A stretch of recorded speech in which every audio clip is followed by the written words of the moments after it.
Bago ako magmahal ng iba, mamahalin ko munang sarili ko.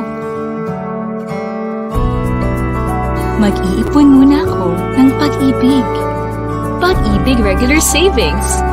Earn 25 times more sa contributions mo. Ang contributions mo, ipon mo. Mas malaking contribution, mas malaking ipon. I'm worth it. I deserve pag-ibig. Nanginahanglan ba mo og kapital para sa imong negosyo? Dili solusyon ng utang, ana. Apil na sa ZP ka negosyo o mapil sa joint venture capital. Tudluan na mo, usaon pag-ipon og kapital aron di na magdako ang imong utang. Service charge, di na interest. Dili na magtubo ang interest. Kung wala na pinati kung hindi ka kabayad, kaya dito ka nagsakit, na-discretion sa lang. May damayag covered din in funeral, fire, sickness, and calamity assistance. Tulad lang sa isa ka semana, na-claim na. Dili na maaptanog siya. Partner po nato ang SSS o ang pag-ibig para matagamtaman po nato ang mga benepisyo gikan sa gobyerno. Bonus ka lang ang mga gwapo-gwapo o malipayong setista.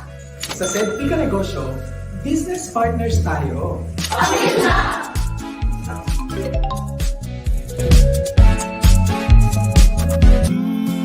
Minsan ang pag-ibig, online mo pala mahahanap. Ang bagong virtual pag-ibig. One click, you can track your savings. Easily pay for your loans. Even live chat with us. And now, apply for a short-term loan. Sign up for the virtual pag-ibig account today. Handa ka na bang lumevel up sa savings mo? Join the ZP Kasosyo community and get started to be a social investor today. Step 1. Umattend ng self-paced online pre-membership education seminar. Mag-sign up sa bit.ly/ZPCoop-PMES now na! Step 2. I-deposit ang iyong initial share capital, membership fee at joint venture savings sa GCash, BDO Online Banking, BPI Online Banking, Maya, EasyPay or direct bank deposit. Daming options, di ba? Sundin ang simple instructions sa bit.ly/ZPPay para makapagsimula. Step 3. Mag-log in sa iyong ZP SRI online account at ipaalam ang inyong deposit. Go to bit.ly/ZPOnlineSRI at kami na ang bahala sa iyo. Ano pang hinihintay mo? Sali na sa ZP Kasosyo ngayon and let's start building a brighter financial future together.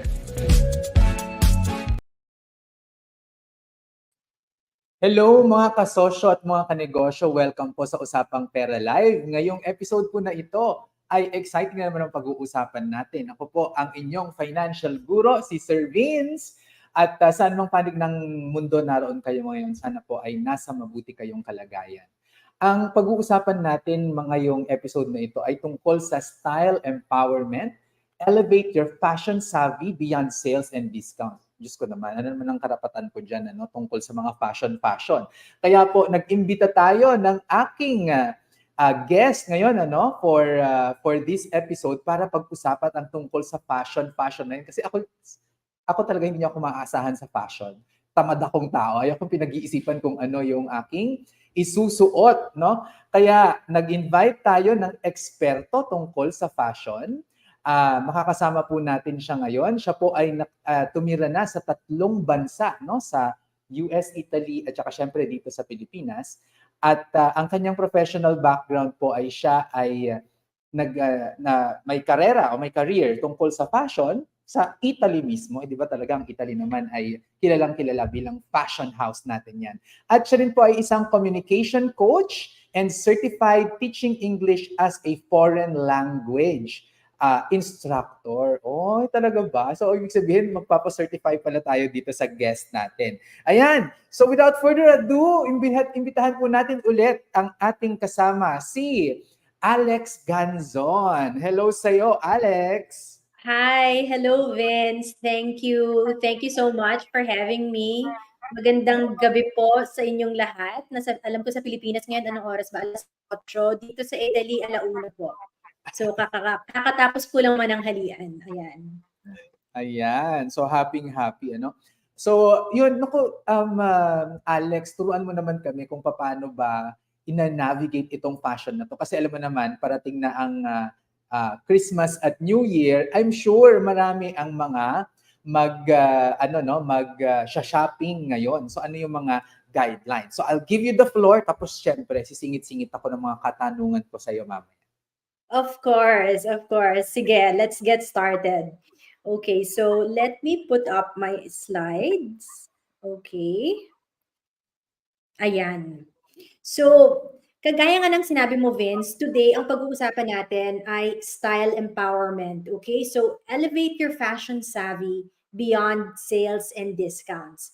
Ngayon, I really like using the word empowerment, especially when it comes to style or fashion or, personal expression. Kasi I don't believe there are hard and fast rules for any of this, no? Pag iniisip kasi natin, kailangan makikisabay sa trends, that's already the exact opposite of empowerment. We have to know what works for us as individuals, okay? So, beyond sales and discounts, and pag-uusapan natin to ngayon kasi kagaya nga ng sabi mo, Vince, papalapit na tayo, we're already in that holiday rush. So, lahat tayo nag-iisip, oh no, anong susuot ko sa Christmas party, anong susuot ko sa New Year's party, anong susuot palagi, di ba? And it's not also it's not by sheer coincidence. We're also heavily under the sales season, okay?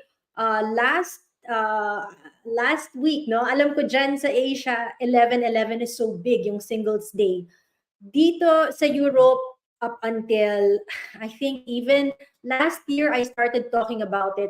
Wala pa masyadong nakaka-relate. Pero ngayon, syempre, alam mo naman, basta it comes to spending, it comes to promoting consumerism, hindi nagpapahuli ang brands dyan. So this year, meron na rin ako nakita na 11/11 promos dito sa Italy, something that was not there before, okay? So, this is a quick backgrounder on myself, pero Vince, nabanggit mo na nga to. I've lived in 3 countries. Ako po ay Batangueña. So, para sa mga nanonood today na taga Batangas, hello. Nagkakilala kami ni Vince through the ALSE program. Okay, hindi ko na sasabihin what it stands for. Ang haba-haba at nagkakamali pa rin ako hanggang ngayon after 13 years. Okay, so we're both volunteer teachers for this program. Okay, ayan, we have a greeting from Geneva, Switzerland. Hello, Elizabeth. So, kagaya ng sinabi ni Vince, ang original background ko po talaga ay fashion. In fact, pumunta ako dito sa Italy para mag-master sa fashion merchandising. And then I was working in fashion for 10 years. And then, nung naging nanay po ako, I decided, okay, medyo hindi na bagay yung rhythm ng industry para dun sa bagong role ko. So I left that and went into education. So ngayon po, after all those years, I am now, I'm a lecturer, I'm a university lecturer for English for fashion. And I'm also a communication coach. So I work with professionals to help them express themselves better through communication skills. But as you can see, background ko po talaga ay fashion. So I'm very happy to be talking about this today. Now, siguro isipin nyo, why now? Parang bakit naisipan namin ni Vince na pag-usapan tong topic na to today? You know, what's its relevance? Well, as you all know, I'm sure marami po sa inyo dyan na meron ng Black Friday wish list, okay? And I did a little bit of research para lang malaman gaano ba kalakas ang Black Friday sales fever sa atin. And I found these figures, no? So marami po sa atin talagang nag-aabang ng Black Friday.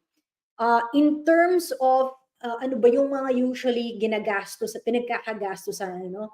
And again, in terms of the Philippine market, yan, clothing and footwear, okay? Cosmetics and perfume, and jewelry. Now, this is curious kasi ang pinagsimulan po talaga ng Black Friday, as most of you would know, the States, it started out na ang talagang bagsak presyo yung technology. So it's, of course, they're still part of the sale now. So maraming nag-aabang ng Black Friday if they want to buy or if they want to level up yung mga tech, yung mga gadgets sa bahay. Pero sa Pilipinas po, apparently, mas marami ang bumibili ng clothing and footwear. So pag sinabi natin, ano ba talaga exactly? Well, clothing and sneakers. So, in fact, yung huling bullet point ko dito, I think, honestly, Vince, medyo undervalue to kasi nakalagay prepared to spend 5,961, less than 6,000. I'm sure that's not the real figure. Pero yung gusto ko lang ipakita dyan is, that's a big jump from the original 4,000, kung baga budgeted spending back in 2020. So talagang pinaghahandaan ang Black Friday sa atin. Correct. Actually, ano ko nga yan. Pero yung Black, kasi dito sa Pilipinas talaga walang Black Friday. Ang ano ay 11/11. Pero itong pinapakita mo, this is the general spending amount dito sa Pilipinas? Sa Pilipinas. No, Oo. sa Pilipinas lang yan, Vince. Kasi I really wanted to look for local figures. Kasi obviously, yung pinaka-common na figures ng Black Friday will reflect the US spending habits. Pero sabi ko na, I want to see kung ganun din siya kalakas sa Pilipinas. And apparently, malakas din siya dyan. Okay. Oo. Kasi yun nga, actually sa totoo lang yun nga, pag 11/11, hindi lang every month may ganun na, 11/11, 12/12. Oo. Nakakainis siya. Oo. Oo, well, kasi nga, nakita nila it's something that has traction. Inaabangan ng mga tao, madali yung recall niya, di ba? Isipin mo lang 11/11, 12/12. So, yun na, that already gave, I guess, the store owners and the brands the impetus to keep doing it, no? Kahit na ibang month na. So, bakit importante to? Ngayon siguro dun sa mga ibang nanonood sa atin ngayon, they're thinking, okay, so what's wrong with Black Friday? What's wrong with waiting for the sale, di ba? Well, I'm not here to campaign against Black Friday. Okay? Honestly, ako po, bumibili rin ako. Meron din akong yung mga bagay na, teka lang, hihintayin ko yung Black Friday kasi I know I'm going to save, tsaka ako siya bibilhin. But to me, the message today is more like, let's not buy things just because there's a sale going on and iniisip natin it's a good deal. You know, you can't possibly miss this. Kasi ang problema po ngayon nangyayari, and this is what this slide is all about, sobra na yung overconsumption in fashion particularly. And we all have a role to play in this. So yung mentality na, shucks, 100 pesos lang yan, you can't go wrong, bilhin mo na. Diba? Yung ganon, yun yung ina-avoid natin. And that's what Black Friday and all the other sales are about. Hindi mo kailangan napapabili ka kasi iniisip mo ang mura-mura. Diba? Ang hindi natin nakikita yung totoong cost nung presyo na sa tingin natin mura. So ngayon talaga, no, kailangan mas maging aware tayo sa kung ano yung epekto ng pagbili natin ng mga damit na ito, no? Kasi yun nga nakaka-tempt siya lalong-lalo na at ang bilis-bilis magpalit ng mga style ngayon, 'di ba? Yes. That's so true, Vince. Dati kasi talaga, I mean, styles were what? I mean, talagang dalawa lang naman yung major seasons, 'di ba? Pero ngayon, precisely because unfortunately the trend is going towards getting people to buy more. Talagang yung style, wala nang season na sinusunod. Palagi nang may pre-season and then may cruise, ang dami na nilang sinisingit. So, ang bilis-bilis. And we have the fast fashion industry to blame for that. Unfortunately, again, I'm not here to say don't ever buy fast fashion because ako nagsimula rin ako. I was also a huge fan of that. Pero yun nga, I suppose learning what's behind these names, parang how they work and what they really do, doon medyo nag-shift yung behavior ko and my own consumer habits. Okay, so that's what I want to share with you today. All right. So again, when we talk about fast fashion, yan na yung mga I don't know. I don't think meron bang boho dyan. This is a London fast fashion brand, Fashion Nova. I'm sure Shein is very popular in Asia. Kahit Hmm. dito sa Italy, oo, sikat na rin sila. Oo. Pero So, hindi ko narinig yang ano yan, buho ba yan o boho? yes, depende kung sino yung nagpo-pronounce, okey lang. Sometimes they call it buho, sometimes it's boho. Oo, Anyway, oo. oo, Oo, yun. Grabe, $10 billion industry pala siya. So napakalaki talaga yes. nitong industry na ito, ano? Yes. It's a very big industry and it continues to grow. Parang when you think ang dami-dami ng brands, talagang ang dami pa ring sumasali. Oo. Okay, so that's how much. Actually, ang isa sa mga ikinagulat ko na ano dati dito no, tungkol sa fashion ay akala ko yung mga isinusuot ko pang damit ay it comes from natural fibers. Hindi pala. Super synthetic Okay. na siya. I was so surprised na byproduct siya ng petroleum Yes. industry. Oo. Nakakaloka. Oo. Exactly. Pero paano mo nalaman? I'm curious. Parang paano mo nalaman, Vince? Kasi not everyone knows that. Eh, na parang, oy, basta, oo. Mahilig kasi ako manood ng mga documentaries, ganyan. Tapos Okay. Very good. panood ko is about the oil industry nga. Ang sabi nila ay mas mura. Kasi yung oil, di ba, in terms of using it as fuel, pababa yung trend. Pataas na kasi yung mga Okay. renewable energy. So they're looking at saan pa magagamit yung petroleum, no? Yung mga Yes. byproducts nito. Kaya grabe yung push for plastics. At saka, etong suot ko ngayon, I'm sure, synthetic ito. Okay. Yes, pero I mean, good for you. I mean, it's good talaga na yung mga ganyan na parang wow, yung mga aha moments that come to us na yun yung mga life-changing na okay, now I know, so sige. But a lot of us na parang okay, hindi nangyayari sa atin yon or iba yung journey natin. So we never really realize ano ba yung nasa damit na sinusuot natin, di ba? Okay. So there. So in fact, that was our the last bullet point here. That unfortunately, behind this huge success of the industry, of the fashion industry itself, you have cheap synthetic clothing that is mostly fuel-based fibers. Okay. So kung isipin mo, even just in that, parang wow, how does it feel to know that you're wearing petroleum, basically you're wearing something toxic, and that's what makes up most of the cheap clothing that we have. So how do we try and move away from that practice, right?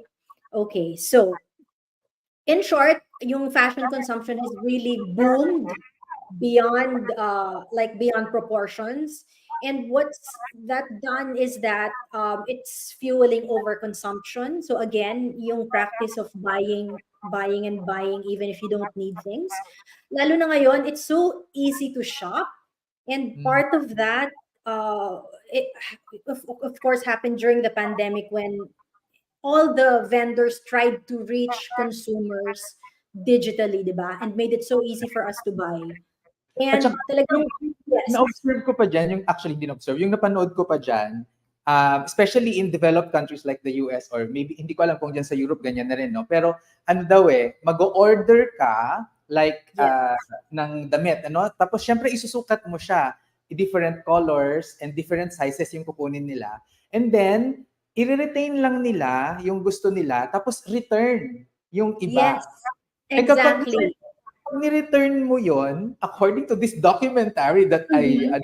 watch again, Oo. ang sabi niya, mas mahal na i-restock ng retailer yung returns na yon kaysa sa i-dispose na lang siya sa kung saan man, ano, na Of course. mga ganun yung gagawin nila. Kaya Oo. parang grabe, as in sobrang wasteful niya, no? At doon ko nakikita Wasteful talaga.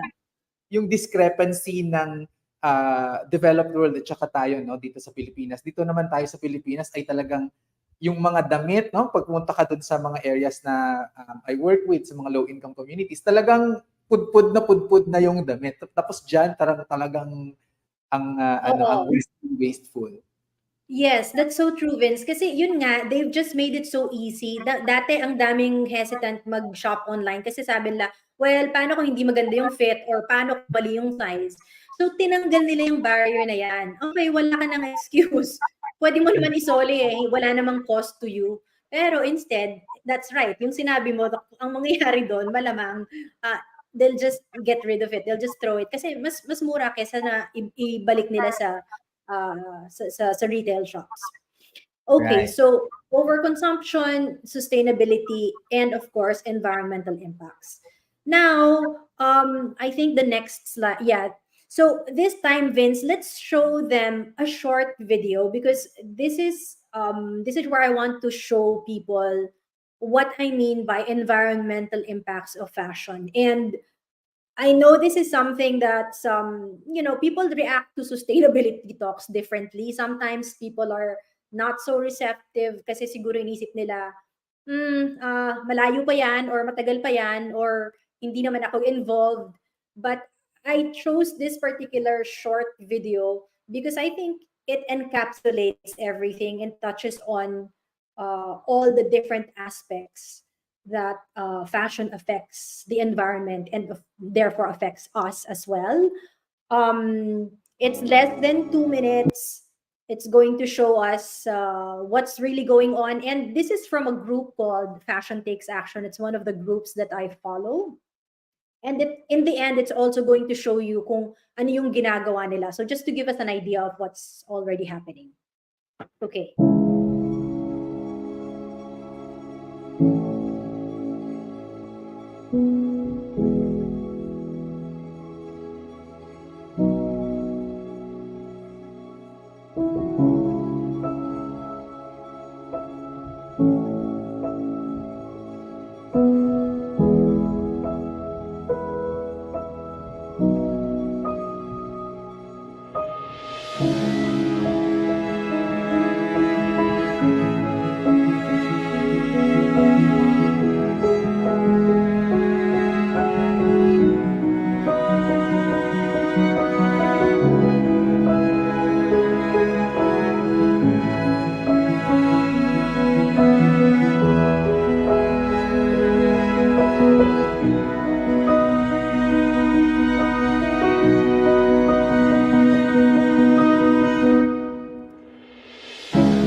Okay.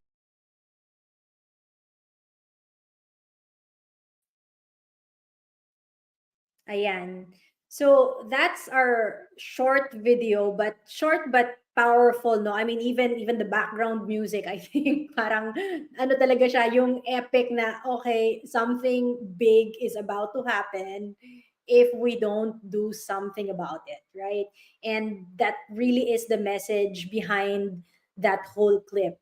So, sana, even if it was short, dun sa mga nakapanood, I hope it struck a sensitive chord kasi lahat po tayo may role to play in this whole scenario. No? Fashion is not about people who just like fashion, whether or not mahilig kang mahilig kang bumili ng damit. Everyone has a role to play, no? And each and everyone can do something. Okay, so let's look at the issues that were brought up in that short video. Okay, iisa-isahin po natin yan. So the first issue is water, okay? So I picked some statistics which I think are strong enough to make us think twice about buying that next shirt, okay? So here, this one says, this is from Fashion, Global Fashion Agenda, that the fashion industry uses 32 million Olympic-size swimming pools of fresh water. So kung iisipin po natin, if we want to translate that into a smaller, parang okay, in our perspective, isipin na lang natin, to make one pair of jeans po, okay, the fashion industry uses 10,000 liters of water. That's one pair of jeans, okay? So isipin natin, how many pairs of jeans do we have in our closets? Or kung gusto natin mas madaling item, yung t-shirt. Let's think of a common cotton t-shirt. It takes what? Around less than 3,000, 2,700 liters of water to produce a cotton t-shirt. And if we want to know ano bang equivalent non 2,700, that's equivalent to drinking water for about 900 days of one person. So that's how much water this industry uses. Okay, that's everything from cultivating the fibers, even cotton, to the whole process. So that's the first issue, is water. Okay, the second one, ito yung pinag-usapan natin kanina, Vince, the issue of carbon, okay?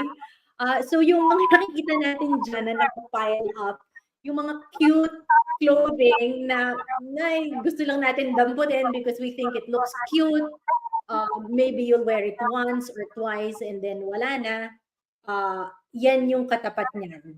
Okay, polyester produced clothing emitting so much carbon. So, again, that's an invitation for us to think, do you really want to buy another polyester top? Okay. Konsensya. Kasi kapag yung ibang naman, mas mahal sila. So, paano yun? Yes. Well, that's the thing, Vince. In fact, sustainable fashion really commands a premium price. And that's the biggest debate. That's why a lot of people say, well, gustuhin man namin, kumbaga,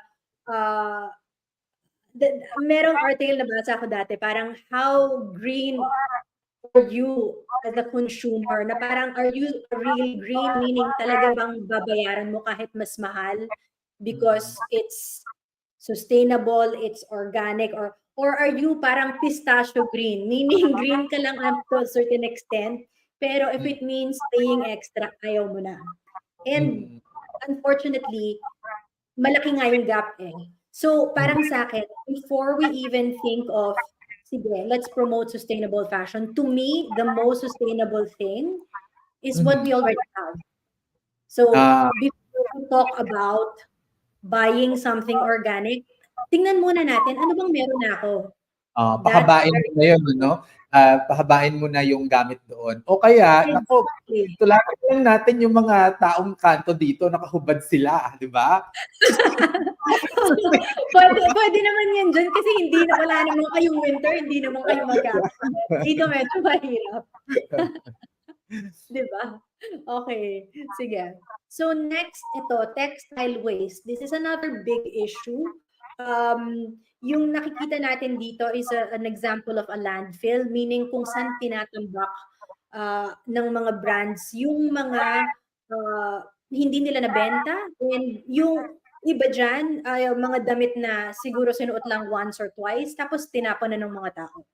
Sa totoo lang, dito sa Europe, marami naman talaga yung, kumbaga, charity organizations na nagko-kolekta ng mga clothing na ayaw na. Pero isipin mo, Vince, kahit sila, ayaw na nila, parang tama na, sobra-sobra na eh. So pero talagang... Minsan, dati din, hindi ako makapaniwala na meron pala talagang mga tao na minsan lang nila isusuot yung damit, hindi na nila isusuot ever.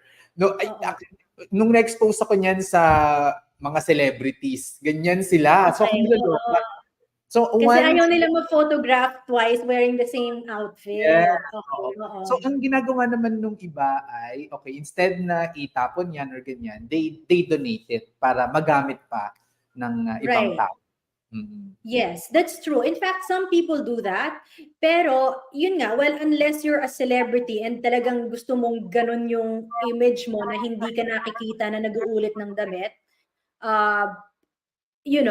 but it's parang donating it, that's kind of like also a pat on your ego na you think you're not wasteful because you passed it on.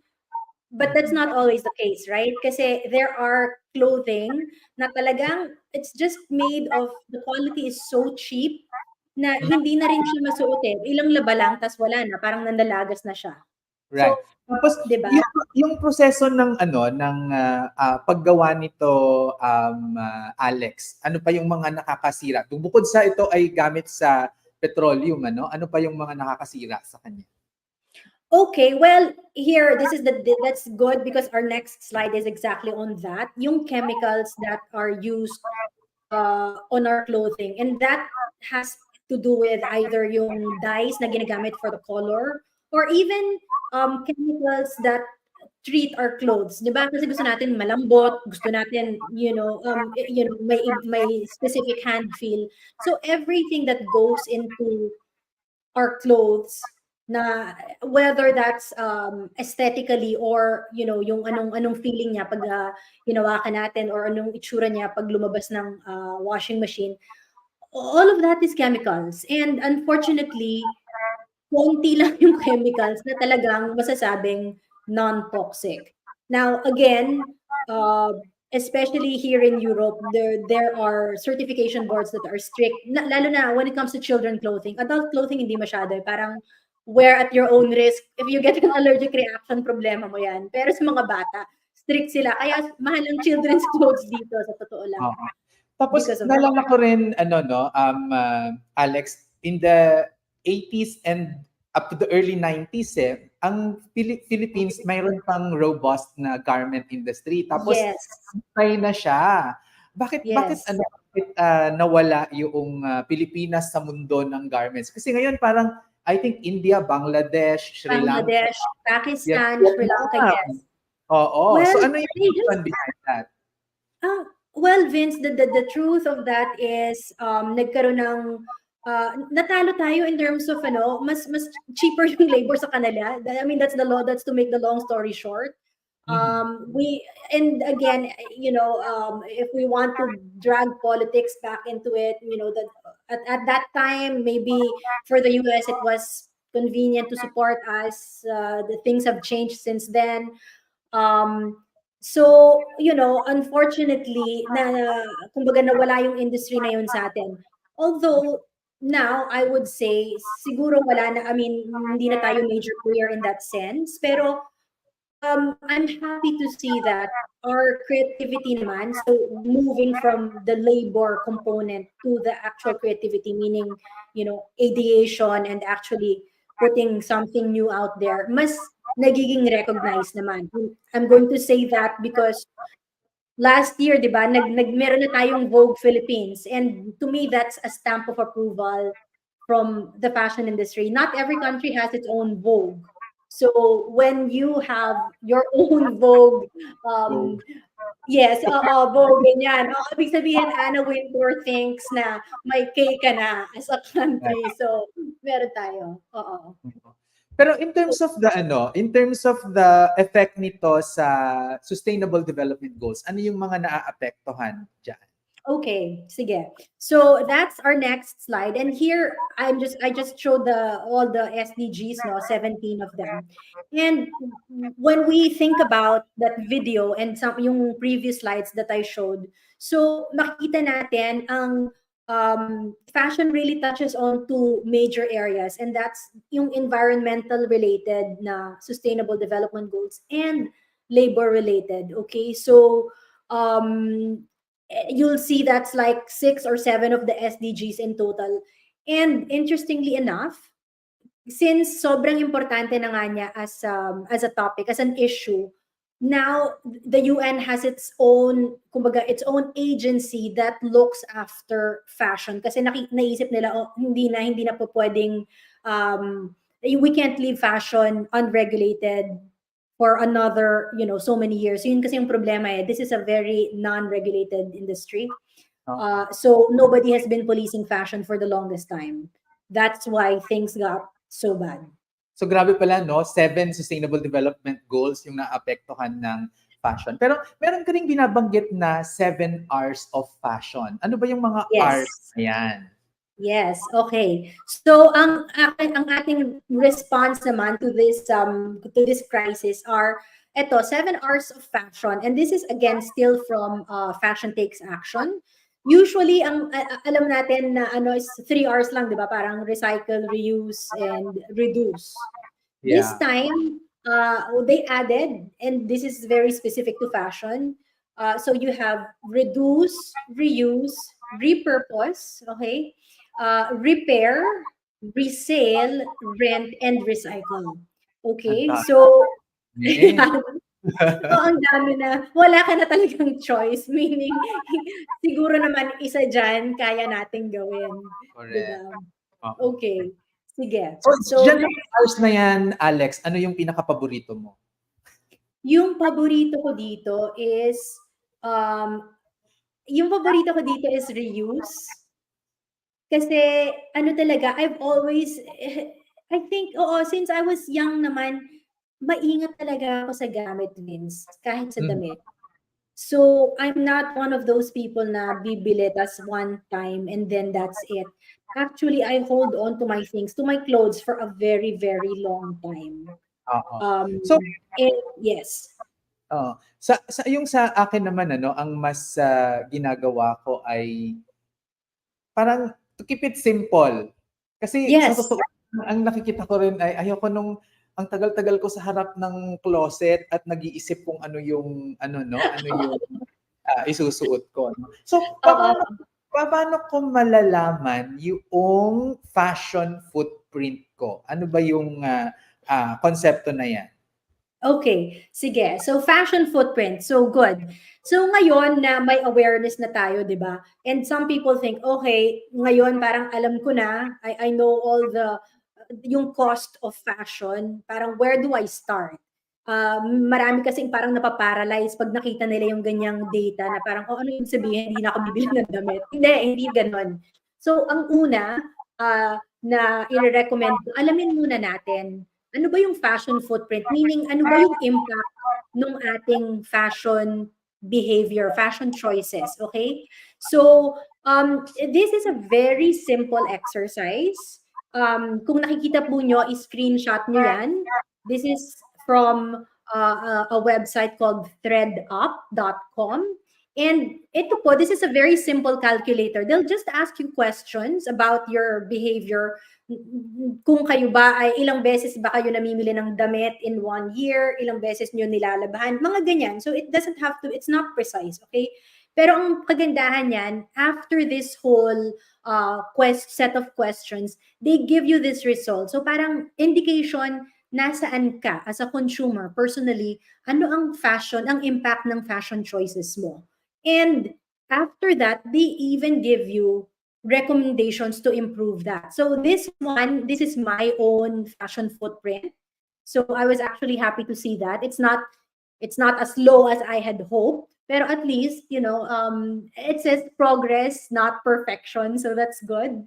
And then the following slide here, okay, ayan, it gives you, so this is the recommendation for me, parang now you know kung ano yung fashion footprint mo, what can you do to make that even better, to reduce it even further, no? So, based on my answer, yan yung sinasabi sa akin, na ayan ang kailangan mong gawin. Okay. So, at least dito meron ng mga concrete steps kung paano ma-reduce yung carbon footprint. So, ano yung easiest for you to implement in this recommendations for you? Well, actually, washing my clothes na yung cold, yun yung pinakamadali. Kasi isang pindot lang yun sa Right. Yung mga washing machine nga ngayon, isa sa mga selling points na nila ay yung matipid sa paggamit ng tubig. No? Yes. And I know, especially in Japan, kaya love na love ko talaga ang Japan. Sobrang galing nila in terms of recycling, na yung laundry water nila, it goes into something ulit, no? At pwede nilang magamit ulit yon, like watering plants or something ganyan. Yes, Dito sa that's true. Kasi talagang na yan, down the drain. Oo, totoo. Also because what do they call that technology where and then yung parang yung rainfall technology, 'di ba? You catch rainfall and then you use it for your household needs. I mean, it's not drinking water pero magagamit mo pa rin siya in different ways. So yeah, I mean, when we get to think about it, yung as consumers, how we wash our clothes, that's Mhm. one very simple but impactful way of reducing our carbon footprint. Oh, No? Kasi in hindi in natin that din regard, yung nasabi din sa'kin yung, pants lalong-lalo na, yung maong. Kasi dati yes. isang gamit lang ng maong, laban na, ganyan. So, actually to preserve the maong at mas maging Yes. siya, ihang mo lang or something and hindi Oo. totoo 'to ha, so you tell me if it's, correct or not. Sabi nila kahit Oo. hanggang 5 beses mo daw siyang gamitin. Well, Basta that's nalilinis mo pa ng natatanggal mo yung stains, ganyan. Tapos saka mo lang labhan ng water. Tama ba yun? well, tama. And of course, ang ano kasi diyan, iba-iba kasi tayo ng practices eh. Kasi halimbawa diyan sa Pilipinas, well, syempre minsan ayaw mo isuot pag alam mo na, teka lang, medyo pinagpawisan ko na or, kung nag-commute ka and di ba parang ayoko na ulit siya, di ba? So may mga extreme cases na gano'n na, sige, fine, labhan mo, di ba? Oo. Pero hindi pwedeng automatic, sinuot ko na yan, laban na. Mm. Kailangan consider it. And that happens kung Mm. alam mo na, okay, every time lalabhan ko, it means ganito kadaming tubig yung gagamitin ko. And it Right. also means releasing microplastics into the ocean. So parang, isipin mo, gusto mo ba talagang, kailangan mo ba talagang labhan yan? Oo. Sa akin ang sukatan ko diyan ay ano titingnan ko una ay sight, titignan ko kung malinis, kung kaya ko pang Yes. isuot yan. Tapos pangalawa, at ito yung mas importante, aamuyin ko. Kung may amoy na, hindi na pwede yan. Siyempre. No, it's the same thing. Ako rin, ganyan. Okay, teka lang. Aesthetically, wala namang mancha, hindi naman masyadong gusot. Ganyanin ko. Tapos, syempre, aamuyin ko. Kasi, syempre, hindi mo naman, that's part of personal hygiene. You don't wanna be stinky naman. Oo. Oo. May binabanggit dito si Mi Amore. Sabi niya, Sir Vince and Alex, dito sa Hong Kong, may tinatawag na recycle box. Lahat ng mga damit na Okay. pwede pang gamitin, nilalagay doon ng mga Chinese para nagamit or mapakinabangan ng iba. Oh, so parang Okay. siya. Oo. Ayun. Well, that's good. That's a good initiative. Mhm. Actually, dito marami na rin na ganyan. Minsan, the brands themselves, well, some of them are sincere about it, na talagang ano sila, kumbaga, they believe in it. Unfortunately, maraming brands gumagawa niyan, yung recycle box, yung they'll take it back in.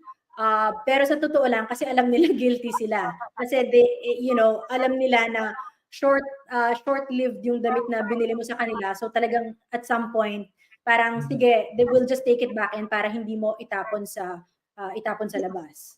Actually, Okay. good that you mentioned that, kasi para sa akin talaga, this issue of wastefulness and all that, masa-stop naman talaga ito if we control the supply side, di ba? Yes. Kaya I'm so surprised na sinabi mo kanina na napakababa ng regulation tungkol sa fashion industry, pero ang laki ng carbon footprint niya. So ang Yes. pwede actually gawin is, instead na yung responsibility ay nasa consumer parate, kung wala naman tayong mabili o kaya ang mabili natin ay mas sustainable na mga bagay, mapipilitan tayo na yun yung gagamitin, hindi ba? Exactly. No, totoo yan, Parang Vince. ang bine-blame kasi ngayon ay tayo. Pero feeling ko, mas may kaya yung supply side na magbago more than us. I mean, that's just Well, my opinion. yes, kaya. The question is it in their interest? Yun And nga. yun yung oo, 'di ba? Yun yung problema. Kasi ngayon, syempre, lalo na dito sa Europe, talagang they're putting policies in place para sabihin, okay, beginning this year, hindi na malakas na yung laws here against greenwashing, and that is when brands say we are environmental friendly, sustainable, hindi naman pala totoo. So kumbaga sinisimulan na, pero it's still a long way to go, no? So parang they're saying it can't just be the supply side, kailangan talaga yan supply side, policy, and consumers. Oo. I think yun naman yun siya talaga. Pero for me, and this is where I think yung trust natin on social entrepreneurship enters. Kasi talagang sobrang profit driven on the supply side. Yes. Katulad din lang Yes. yan ng Coca-Cola for me at saka ibang mga producers of plastic packages, mga Unilever, Procter and Gamble, ganyan.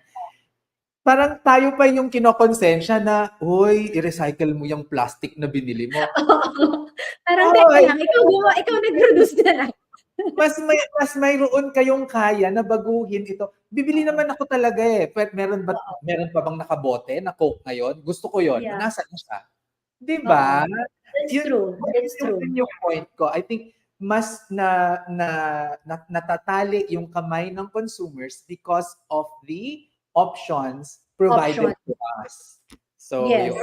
Anyway, so meron ka rin binabanggit na kailangan mag-audit ng closet. So, paano ba Yes. mag-audit ng closet? Okay. So audit, so sa mga estudyante mo, Vince, I'm sure they know this word very well. Audit time. So basically, this is just checking what we have in our closet. So sabi ko nga, ako personally, when I talk about this approach, meaning moving towards a more sustainable lifestyle, the first thing to do is be aware of our own behavior, our own consumption behavior. And the second is, isipin mo, alamin muna natin, ano ba yung meron na tayo, di ba? So very simply, taking the time to take out, everything that we have in our closets. This is not something na pwede mong gawin na mabilisan, okay? So prepare, meaning, you have to have the mental space for this, and really set aside time to do it. So maybe think of like taking time one day every so many months, check what you have. Assess means ask yourself, talaga bang susuotin ko pa to? Or when was the last time I actually wore this? Alam mo, when we were kids, Vince, my mom always asked us, ask yourself, when was the last time you wore that piece of clothing? Kasi kung ang sagot doon, 6 months and older, ibig sabihin, hindi mo siya ganun kagusto. Time to do something about it. Sa totoo lang, marami din kasi yung mga in denial at isa na ako dyan Yung mga dati kasya pa, tapos ayaw mong itapon kasi sinasabi mo, what? Maisusuot ko ulit yan. Hindi ako, guilty rin ako dyan. Yung mga pre-motherhood outfits ko na parang kaya kong balikan yan. Ginagawa ko siyang parang motivating piece. Yung sa totoo lang, hindi, wag na. Give it up. You're a different woman now. Move on. Oo. Kasi it's just going to take up space in your closet. And sa totoo lang, some other people on how to organize our closet. Kasi prepare, assess, organize. Okay, organize. And this is something I learned from a personal stylist. Parang sabi ko sa kanya, alam mo dati, naiinggit ako dun sa mga tao na, wow, parang kahit every time lalabas sila, they're just so, what do you call this, effortlessly chic. No? Na yung parang, they throw things together and they look so chic. Paano nila ginagawa yun? Parang ikaw, parang sila Daniela, di ba? Ganyan sila nakakainis. Pag nakita mo, ay parang bakit effortless yung niya. Maski nasa pambahay, fashionable pa rin. Parang fashionable pa rin. And actually, yung sagot niya, fashion. hindi, tama yung sagot niya, sabi niya, nobody is really, kumbaga, effortlessly chic. The effort happens before, meaning what they keep in their closet and kung paano nila in-organize. Meaning, these people organize their closets by outfits, meaning the mental work happens before. So, pagbukas mo ng closet mo, meron ka ng, kumbaga, arranged in a way na ito yung mga pinaka sinusuot ko. This can go with this item. So, ganun na, hindi yung parang, oh my gosh, I'm going to an important occasion tomorrow. Let me open my closet, get into, this panic mode, and parang, oh my God, wala akong masuot. Actually, mamaya, ipapakita ko yung wardrobe ko sa'yo para, kasi isa yan sa mga, alam mo naman ako, hindi ko naman idol ang mga billionaires, ano? Pero Okay. isa sa mga nagustuhan ko ng mga billionaires si Mark Zuckerberg at saka si Steve Jobs, for example. Okay, kasi naka-uniform sila. Ulit-ulit lang yun, parang uniform na. So I got that Yes. mentality from them kasi nga Oo. ayoko na talagang nag-iisip, no? Parang so ang investment na ginawa ko doon is I hired, actually hindi man hired, no? May mga friends ako na in the fashion industry. Tapos papasama ako na mag-shopping sa kanila. Tapos ang Okay. gagawin ko, ito na yun ha, ito na yung magkakapareho. So hindi ko na iisipin. Okay. Ito na yung mga magkakapareho na sinabi sa akin, susundin ko na siya. And Yes. bibili na rin ako ng kunwari, itong shirt ko na to, I have like 5 in stock of this shirt. Para kapag Okay. kupas na ito, Oo. siyempre out of fashion na yun, di ba? Kasi fast Yes. fashion nga. Naku, fast Oo. fashion ako, pero 5 years kung ginagamit. Okay. It's not fast fashion, Vince. I mean, if it lasts you 5 years, that's not fast fashion. Fast fashion like disintegrates in like after 5 washes. So, yes. Oo. So, Okay. yun. Ano yung sinasabi natin na paano ba ma-reduce yung ating carbon footprint, no, dito sa fast fashion na yan?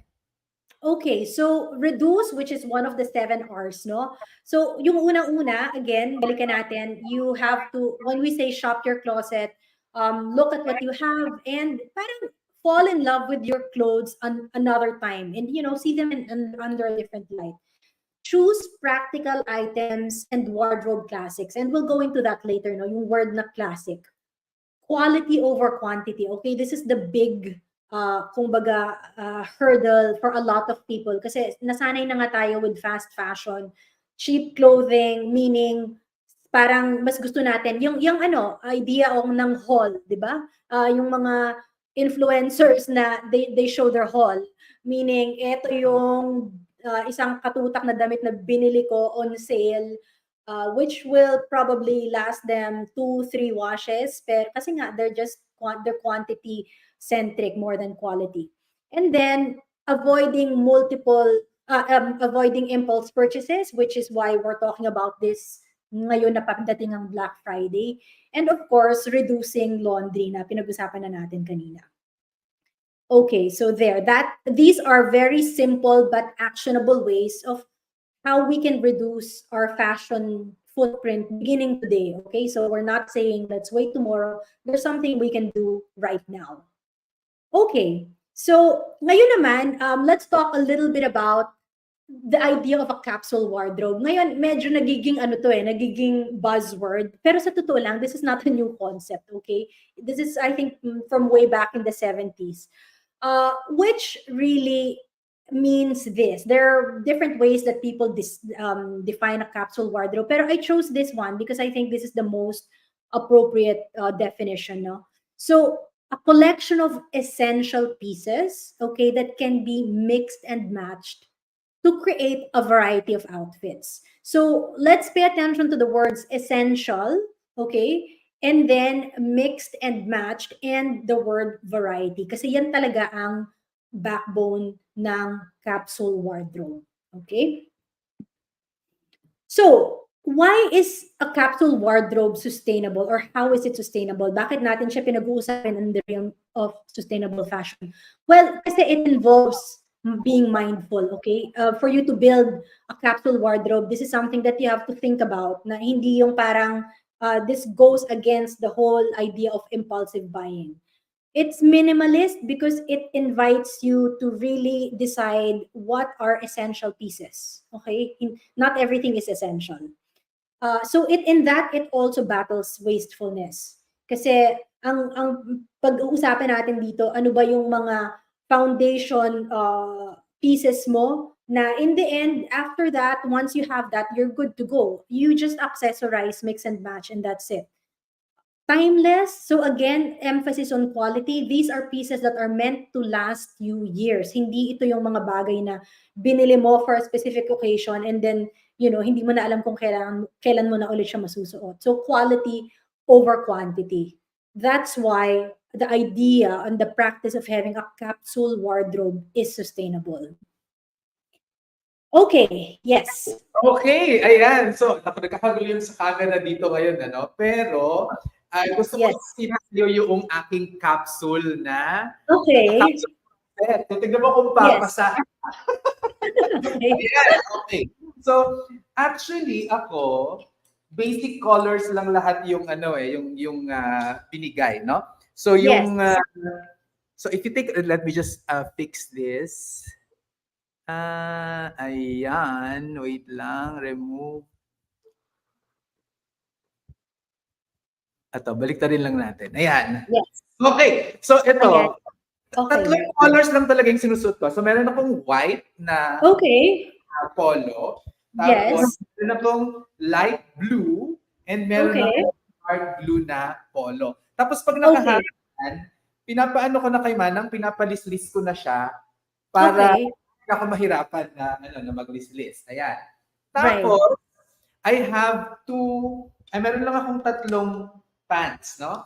Isang Okay. maong. Isa lang ang maong ko. Wala na Galing. Okay. isang khaki brown na Tacky. pants. Okay. Tapos itong suot ko ngayon, papakita natin. Itong suot ko ngayon. Okay. It's dark. Ano ba yan? Hindi ko makita. Dark brown ba yan? Parang Black Okay, to. black. Yung kanina ay brown. So, yun. brown. Tapos, Okay. meron akong tatlong colors din ng shirt. So ito ngayon, Okay. Yes. so, black din. Tapos meron Okay. akong may colorful kung kailangan maging colorful. I have yellow and then I have Of another one course. which is pink. That's Okay. my one. Wow! Oh my gosh, Vince. Parang yung wardrobe mo and it personifies what a capsule wardrobe should be. Kasi ganyan talaga. I mean, first of all, your colors are really, except for the yellow, which is fine because we're allowed to inject pop colors into our wardrobe once in a while. It's not really part of our capsule. Pero yung capsule wardrobe is based on muted colors talaga. You know, it has to be muted, neutral kasi yun yung yun yung foundation ng outfits natin. So, like for example, me, I'm wearing this blue top right now. This one, I can pair it with so many other things. You know, I mean, so I know some people really like very bright colors like magenta or aquamarine. You can still wear that, but that's not part of your capsule. Kumbaga yun yung mga add-ons mo na gagamitin mo to make your outfit a little bit more vibrant, a little bit more interesting. Pero your capsule really has to be basic. Basic. Right. What I like about this is kahit anong combination yung gawin ko, walang mali. Yun yung Yes. Exactly. Yun yung problema ko dati yung mga kaibigan ko, hindi talaga ako fashionista kaya hindi ko alam anong colors yung okay mag-match, and I really don't wanna think about it. So gusto ko na pag punta ko doon, kahit anong makuha ko dyan sa closet ko, when I wear it looks good. Yun na yun. Yes. Okay, very good point, Vince, because that's actually one of the things, yun yung kumbaga one of the cardinal rules of how to build a capsule wardrobe. Kasi sa totoo lang, maraming kumbaga suggestions of what a capsule wardrobe should look like or should include. Some here I pulled up Vogue's, kumbaga sila syempre as the fashion authority, they'll always have their own list of what a capsule wardrobe should include. Pero isipin natin, that might be applicable for people who live in countries where there are seasons. Diba? Yeah. Trench coat. Why you don't need the trench coat in the Philippines? Diba? Yeah. Black leggings, maybe not. Oversized blazer, depende. So ito, I just wanted to show our audience today kasi of course Vogue is still a fashion authority, so this is how they would define kumbaga yung must-have pieces ng capsule wardrobe. But I won't recommend this for everyone kasi again, iba-iba tayo ng context. This one I took from another source. This is from Masterclass, and I think this is more of I like this list more because it gives us more flexibility. So a great piece of outerwear, that can be your jacket, that can be your parka, that can be anything. Again, leather jacket, I don't know. If you like to travel, fine, invest in a leather jacket. Pero kung nasa Pilipinas ka most of the time, you don't really, wear leather, then you don't have to have that. Button shirts, a great fitting suit. And here I want to emphasize great fitting, meaning something that looks good on you. Yung sinabi mo kanina, ayaw mo nang isipin, gusto mo sigurado ka, it looks good. That's because you're talking about the fit. You're talking about the fit. You're talking about the silhouette. You're talking about what looks good on you and therefore makes you feel good. Those are the things that go into building a capsule collection. Hindi yung checklist na gusto mo, meron ba ako nito, meron ba ako nito. Right. There. So that one brings me to this step-by-step slide, no? So if any of our viewers today want to start building their own capsule wardrobe, ano ba yung kailangan nilang gawin? So the first thing, again, kailangan nyo, you have to try everything on. Hindi pwedeng yung titingnan mo lang, yung titingnan mo, it looks good on you. Because fit is very, very important. Fit and comfort, no? Hindi na yung pwedeng, okay lang, kasha yan, or carry ko na, hindi pwedeng ganon. It has to actually look good and feel good. The second one is choosing muted colors. So neutral colors, okay? Something that can go with totally anything. Yung sinasabi sa akin dyan, Alex, ay kung lalo na yung mga ako kasi talaga conscious ako sa katawan ko, ganyan, baka masyado kong mataba. Okay. Wear down ng black. Mas lumiliit ka daw sa black. Totoo ba yun? Totoo yun. I mean, that's why black is considered, like the most timeless of all colors. Yung expression na this is the new black, because black across all cultures is is a beautiful color, because it makes everyone look good. So there. And number 3, invest in high quality pieces. This is not the time to scrimp on things. So kung may makikita ka na, maybe I always say, yung white crisp top, whether it's for men, for women, for whoever, it's not easy to buy that kasi meron kang idea of how you want it, di ba? And more often than not, you have to pay a little bit more for it because maraming white tops out there, but they're not that quality na yung gusto mo yung parang palagi siyang magandang, palagi siyang bagong plancha, kahit yung ganon na statement piece. Pero so parang sa akin, invest, because that is going to accompany you for years. So don't go for something. Sabi mo yun, no, yung tungkol dyan sa statement pieces. Ang isa sa mga tinignan ko rin dati is to look for local fabrics. At gusto ko yun sana kasi yung isuot yung mga may inabel tayo dyan o kaya tinalak. Pero ang hirap niyang i-incorporate kasi kunyari, yung tinalak, ang tigas-tigas niya. So, paano mo siya i-integrate sa polo or something? Tapos, merong isa, inabel ba yun? Ang dinesign sa akin yung sa collar lang niya na liit-liit lang. Sabi ko, so paano ko makakatulong sa mga weavers kung ganun lang kaliit? That's diba? Pero kung masyado lang, kung yun naman yung gagawin mo, sobra namang, hindi naman ako ethnic group or something. Yes. Diba? I-design din sa akin na yung pocket ng before ay a local fabric yung ginawa. Pero ang hirap labhan. Yung gano'n. So, ang hirap, ewan ko, baka, and the reason why I'm saying this is baka meron kang alam na pupwede na nating kasi I think I'm at that stage na gusto kong magkaroon ng graduate na maging sustainable na siya. Pero syempre, gusto ko rin naman yung matibay at ayoko nung parang mayat-maya akong bibili, di ba?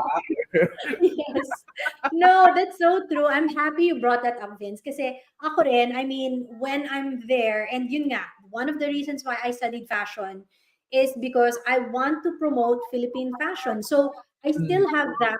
I still practice that to heart. Every time umuwi ako dyan sa atin, I'm always looking for, I'm always looking to discover new designers or new brands that really show Philippine creativity and Philippine fabrics. Pero tama yung sinasabi mo.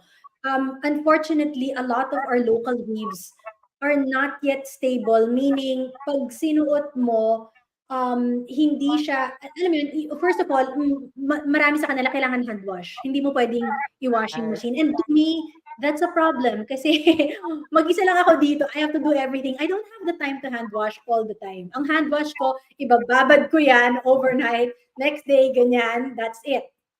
Pero kailangan mo yung ng cotton barong.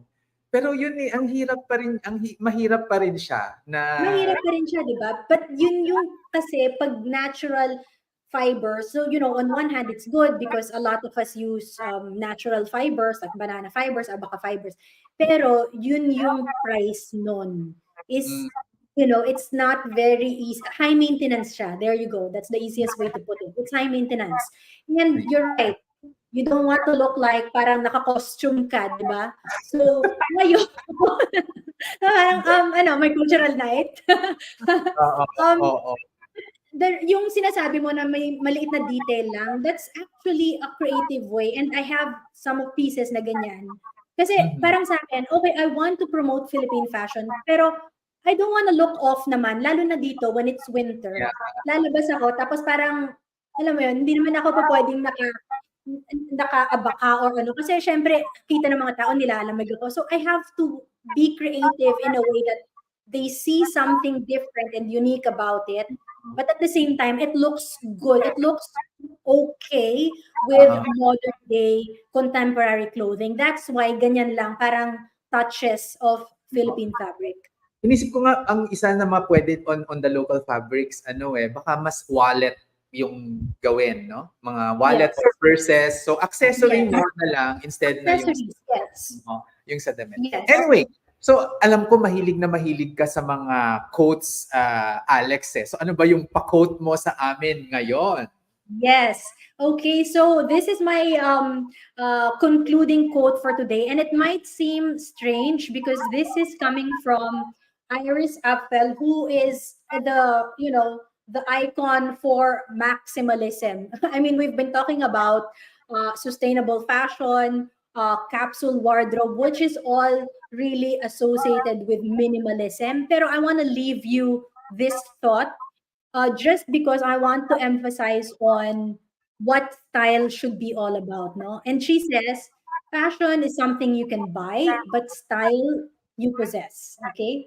The key to style is learning who you are, and this takes years. There is no how-to road map to style. It's about self-expression and above all, attitude. So to me, that's such a powerful thought because at the end of the day, nobody can dictate, on any of us. What looks good, what is trendy, wala yon. None of that makes sense. Whatever looks good, what feels good, depending on your character, that's what you should follow. Right. Sabi nga ni Jarlene, sobrang relevant daw ng topic na ito. Hopefully people will realize how fashion affects our environment. And sabi ni Adonna Mateo, the big problem talaga is the quality, no? Yung sa pinag-uusapan natin kanina on the local fabrics. Anyway, maraming salamat Alex. Nako, sa December mag-episode tayo para mapag-usapan natin yan. But how do we get in touch with you and what services do you have for us? Pwede ka na mag-plug. Yes, thank you, Vin. So again, this is you can reach me. I'm most active on LinkedIn, but of course, I'm also on Facebook. So just Alex Ganzon. I'm on Facebook. I also have a YouTube channel. So please subscribe to my channel. I'm very happy to create content. So dun po sa mga nakapanood sa atin today, kung meron kayong mga katanungan or if you're curious about anything else, anything fashion related or communication related, feel free to reach out, send me a DM, either in any of these channels. And as a coach, I do one-on-one coaching programs. I do small coaching programs. And I also hold workshops, both live and virtual. So abangan nyo po because very soon I'm going to be announcing something. I'm still in the ideation process, pero once it's ready, I'm going to be posting about it. Yes, at aabangan namin yan kasi We think you can share a lot and we can learn a lot from you. So maraming salamat, Alex. Thank you so much, Vince. Ayan, hanggang sa muli. It's always a pleasure. Sige, next time. Okay. Okay, so yan po ang ating fashion episode. Nalaman kayo, no? Fashion yung ano natin. Pero syempre, ang titignan ulit natin dyan dahil nga ang show naman natin is about usapang pera, di ba? Titignan talaga natin kung saan tayo makakatipid. Pero yung pagtitipid natin, nasa lugar yan, di ba? Ako, maganda yung nasabi kanina na we go for quality over quantity. So para sa akin talaga, kahit nakakaunti yung ating damit, basta maganda ito, disente tignan at hindi tayo nakakabastos. Pero minsan kasi gusto mo ring mabastos, di ba? Anyway, so yan po ang ating episode for tonight. Ako po si Sir Vince, ang inyong financial guro, nagsasabing ang pagyaman na pag-aaralan at napagtutulungan. Bago ako magmahal ng iba, mamahalin ko munang sarili ko. Mag-iipon muna ako ng pag-ibig. Pag-ibig regular savings. Earn 25 times more sa contributions mo. Ang contributions mo, ipon mo. Mas malaking contribution, mas malaking ipon. I'm worth it. I deserve pag-ibig.